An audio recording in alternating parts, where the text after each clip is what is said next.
have 3 kids. Riley is 10, Paisley's almost 7, and Renner just turned 2.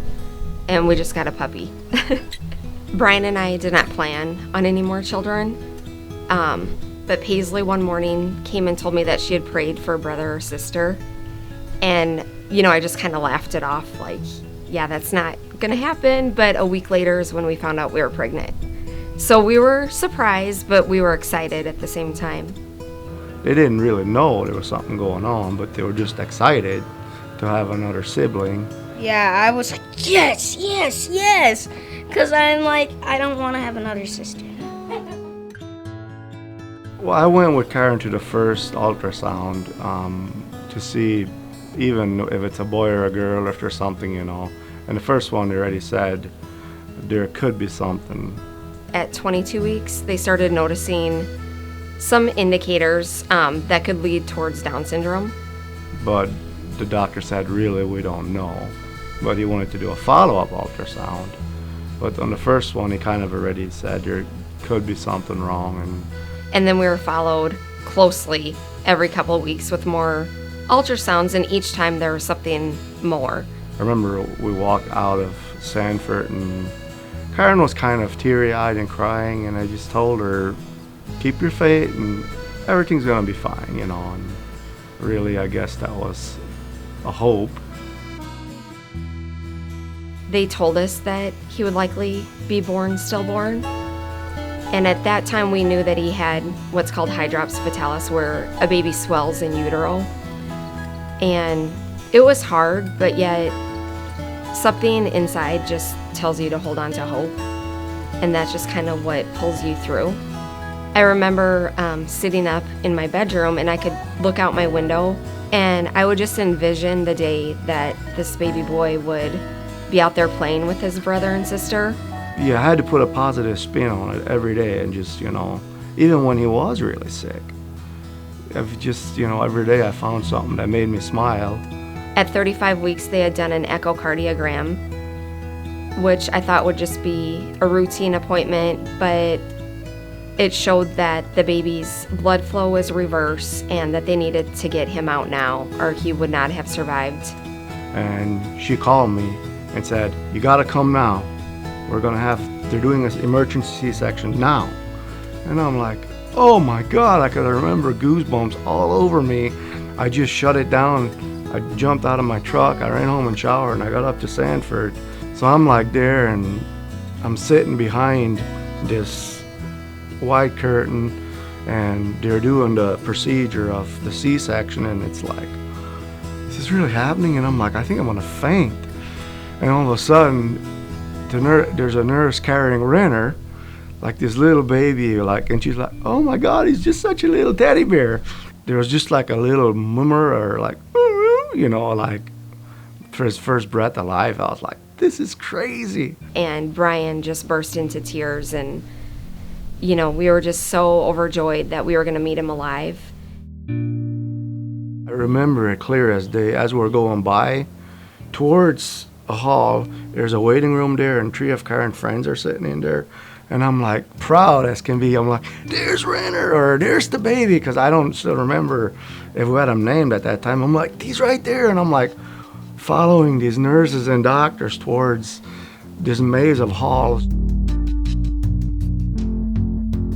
And so the first time I saw him, it was hard because he was hooked up to so many machines. Exactly a month after he was born was the first time we got to hold him, and that was very special. They placed him in my arms, and I did not want to let him go. It was like holding a little piece of heaven, is how I always describe it. She was just like in heaven, and it was a long time coming for her. As a mom, she was very strong. Where she got her strength from, I still to this day don't know. He was strong, I think, for me, so then I could remain strong. And Brian always has a positive outlook on things. And then all of a sudden, they bring us in, and they're like, you're probably going to have to say goodbye to him because we cannot do anything more for him. That happened twice. It was just so much at one time that every day we're like, this is crazy, but, I think you are being tested every day, you know. I mean, how much faith and how strong are you, you know. Heasley wasn't old enough to come into the NICU, but when Renner was really sick and they didn't expect him to survive, they snuck her in the back door. So the first time all together as a family was really special. Even though we were preparing as a family how we would say goodbye to Renner, it was still beautiful, and that was one of our first family pictures with him in the NICU. They had him in a medically induced paralysis, and Dr. Khan, one of the doctors, had came in and sat down with me and asked me, what are your wishes? Because they knew probably the end was drawing near for Renner, and I told him I just want to hold him. And I held him that day for 4 hours, and he was about 3 months old at that time.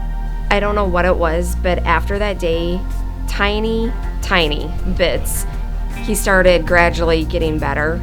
All this time of maybe our positive thinking, our faith, and just our hope, all of a sudden it was like there's light at the end of the tunnel. So all of a sudden we're scrambling to get his room ready for him to come home. So it was like so much at once, but it was just awesome, you know. So to bring him home, knowing that he was coming home to live, was, it was beautiful. It was the most perfect experience, and I mean, it might have took him a little bit to get to come home. 6.5 months might seem like a long time, but in the big scheme of everything, it was a tiny sliver of time compared to what knowing it almost felt like in losing him. And it's just been so amazing to watch Riley and Paisley, you know, show Renner everything. It was like so awesome because he was just like so cute, and I'm like, finally! And I'm like, after a long time, he finally gets to come home. And it was like so amazing.